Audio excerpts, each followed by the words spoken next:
What is up, YouTube? Welcome back to another episode of Blades with Bill. Today we're going to be talking about my favorite budget steel. Now, most of the knife community, at least on YouTube, considers budget knives to be under $75. So, we're going to try and stick with things that are 75 or maybe just a hair over. But some of the most common steels in the budget knives are 154 cm, 8CR 13 MOV, D2, 14C 28N, N690 occasionally, and then there's 440, 420, and some of the really crappy steels that I'm not even going to bother talking about. 440 and 420 I'm not a huge fan of. I haven't had any except for one Ganzo to check out a Ganzo in the last 20 years. I broke tip off a couple different knives back when I was younger that were 420 and 440, and I've just never bought another one. I have a decent number of 8CR 13 MOV knives and a few of 154, 14C 28N, and D2. So basically, I'm going to talk about the steels that I have experience with. There's some that I have no experience with that are in the realm or the budget area of the knife world. Like I said, if I haven't had experience with them, I can't, who am I to talk about them? So I'm going to rank them, in my opinion, the top 5 budget steels. D2, which is the 5th to me, and is 5th because it's all over the board. Depending on who you get it from, how they do it, it's either decent steel or it's crap. And you just don't really know what you're going to get. It has a tendency, if the heat treat is too high, it ends up being very hard and very brittle, so it ends up chipping. And I'm not a huge fan of steels that chip because it's a pain in the ass to resharpen once it's chipped. A roll is easy to fix, a chip is a pain in the ass. So, not a huge fan of D2, but it's not bad. At the same time, like, Civivi does a fairly good job with it. Petrified fish. Now this one is K110, which is slightly different than D2, but it's essentially the same thing as D2. Petrified fish K110 or D2 is very good. I've had no problems with it. But again, it's just one of those things that it can be very hit and miss. So that's why I've put it 5th, because it is one of the most popular steels to use in the budget knife industry, because it is cheap to get, or cheap to make. Now, my 4th pick of the steels that I know will probably shock most people, because it's 154 cm. I am not a huge fan of 154 cm for the same reason that D2. It has a tendency to chip, not roll. My very first high-end knife, which wasn't really that high-end once you get into the world of knives, was my Griptilian that I bought, I don't know, 15 years ago or something like that now. It's 154 cm. It's a good knife in a lot of ways, but I also chipped it at one point, and chipped it so bad that it took me a couple of years, because I'd get frustrated sharpening it, trying to get the chip out. So I finally I'd give up and carry a different knife for a while. And I actually didn't carry that knife for a couple of years until I ended up getting a sharpener that made it easier to get that out. So I will carry it now because I have fixed it. Other than that, though, 154 is not a bad steel. And if it's done right, Like, Kaiser has a tendency to do 154 pretty well. It isn't that bad of a steel, and if you can get it for around the $60 mark, it's not, yeah, all right, cool.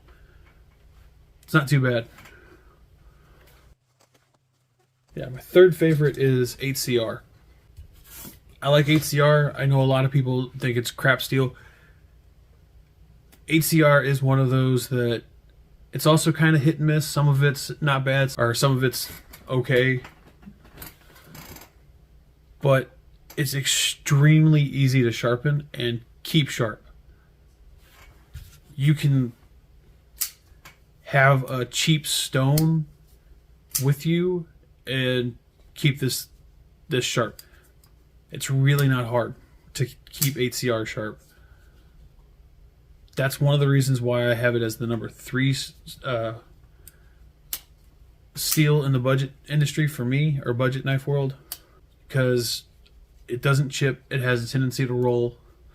It does break. I have broke a couple of 8CRs,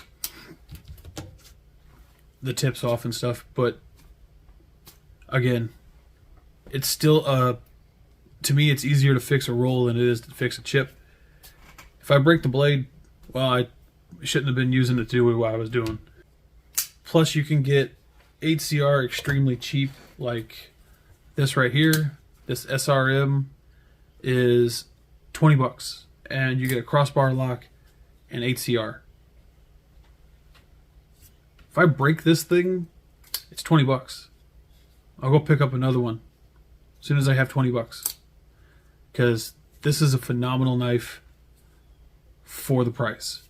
And when it comes to the edge retention, like, I know that's what a lot of people complain about when it comes to 8CR. Oh, it's crap because it doesn't want to hold an edge.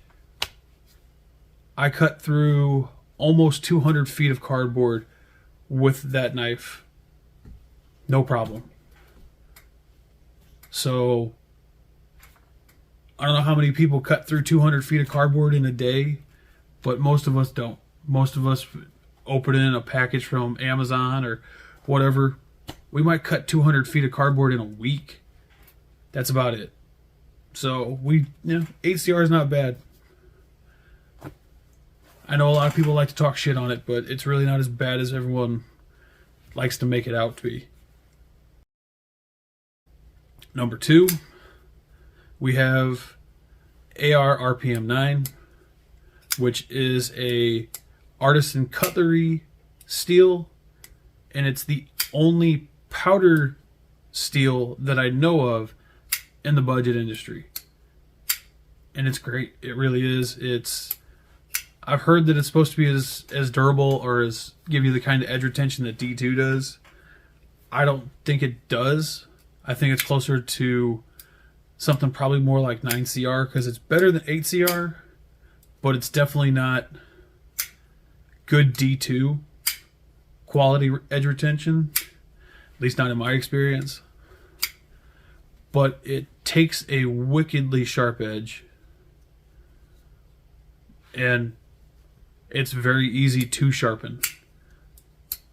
But again, some of the fact that it can take the wickedly sharp edge and wickedly fine edge that it can take is the fact that it is a powdered steel.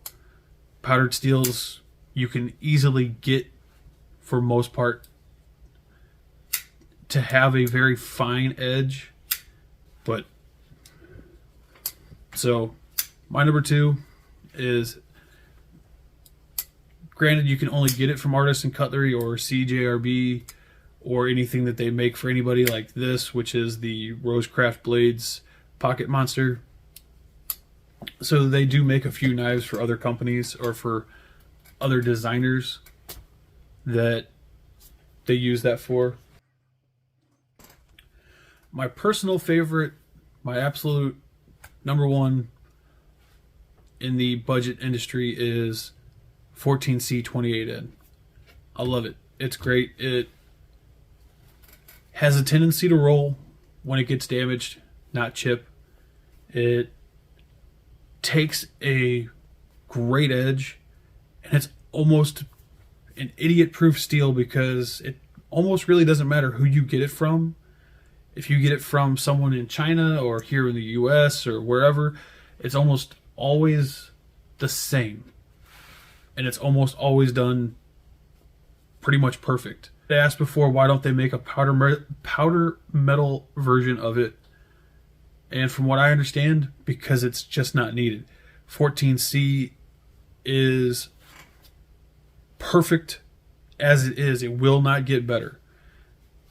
It is, even though it's a stamped metal, not a powder metal, it still has a tendency to have extremely fine grain structure, allowing you to get a very wickedly fine edge on it, and it'll hold it. Will it hold it as long as some things? No. But at the same time, some of the super steels out there aren't being done as well as they should be.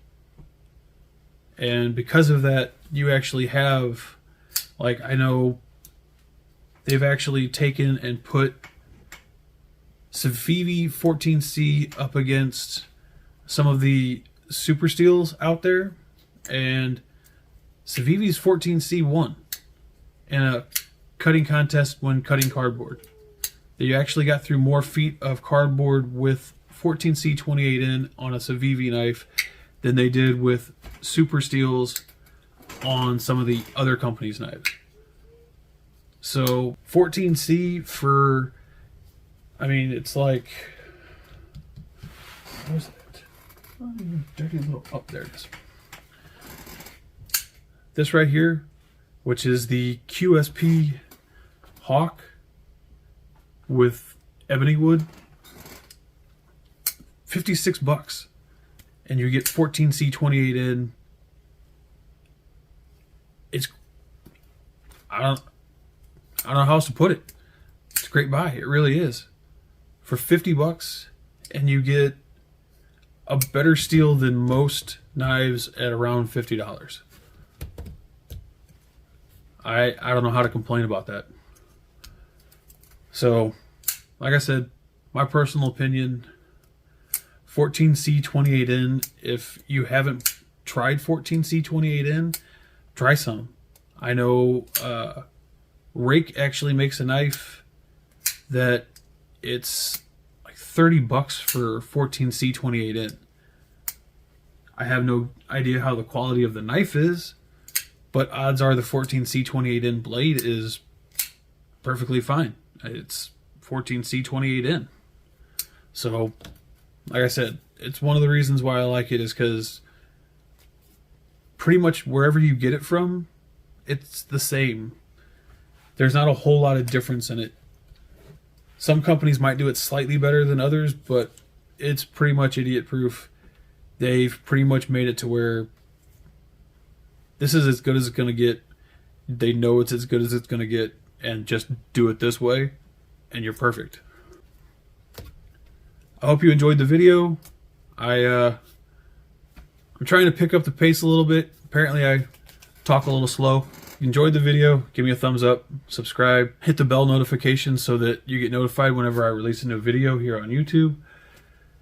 Follow me on Instagram and TikTok at Blades with Bill. You can find me on Facebook as Blades with Bill, and I have my own Facebook page, which is Blades with Bill. So stay safe, take it easy, peace.